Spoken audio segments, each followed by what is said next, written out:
Entire families wiped out in Israeli bombardment. Rafah.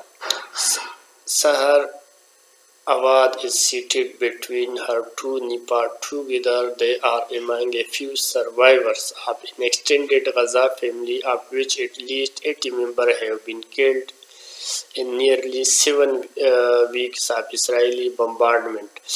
The entire family had fled first to a hospital in Khan Yunis, then to a school which was initially transformed into a camp for the displaced, then a clinic in Rafah near to the border with Egypt, the southernmost point of the besieged enclave. Only 35 kilometers separated them from their former home in Gaza City, but their journey took them weeks. Last Friday, a strike hit their home in Gaza City Sheikh Redwana neighborhood. More than 80 family members died. The Awad family was wiped out, Awad said. The survivors rushed to extract the dead and wounded from the debris, and Israel struck a second time, she said. We could only bury those whose body had been sent flying all the way to the neighborhood home by the force of the explosion, she said. They were unable to reach those under the rubble. Harnipa Musab, 14, has had his leg amputated and his face is still covered. Scare his cousin Abu 12 has an IV drip protruding from his abdomen. Abu doesn't have known yet that his mother, two of his brother, his sister, and his grandmother are dead. Awad said in tear. Only his father survived when their home was struck. They were both already being treated in hospital. That the only reason why they were not injured, Awad said. My older brother and his entire family are dead. My sister fled. The mother and is dead along with her husband and their children, 7, though they were in the south, she added.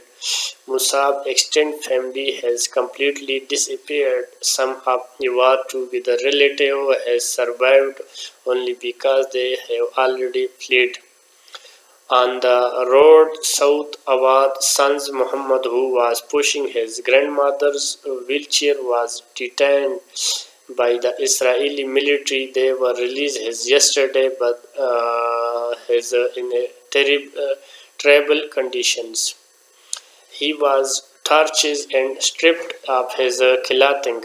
He could not speak and tell us what happened. A few members of his family remained to Gaza City, refusing to flee until they find their loved one and bury them.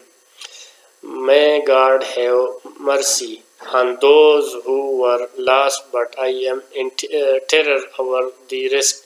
No one is left but them.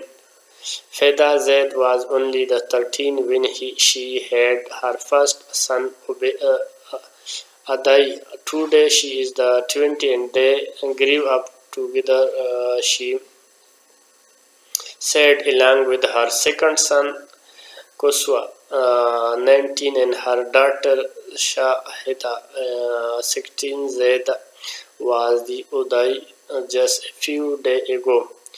The last things she said to me was Dad was waiting for the trust on the Friday.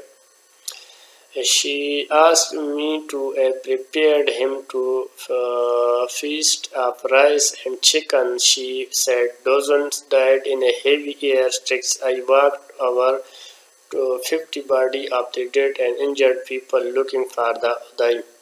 Everything was covered in dust and smoke. I could only identify him but his belt. She said we were all standing together, but God knows him as a martyr. The family had to bury Uday themselves. She recalled, "We were displaced to a school in Rafah the next day. I don't feel like I was injured in my back," she said. "The pain is in my heart and chest made me to, forget about my body. My heart bleeds, not my back." When she arrived at the hospital in Rafah, a doctor found her wound was infected. It was cleaned and she received 17 stitches. Before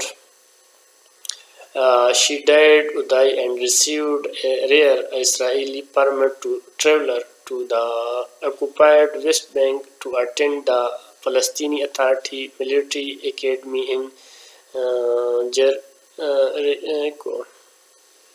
She had been due to start October 12, but the traveler to another place with no return. She said, "Gaza is a dark, is a grave. I hope me and my children die hard so we don't have to mourn each other." The mother said, leaving her the one who are dead.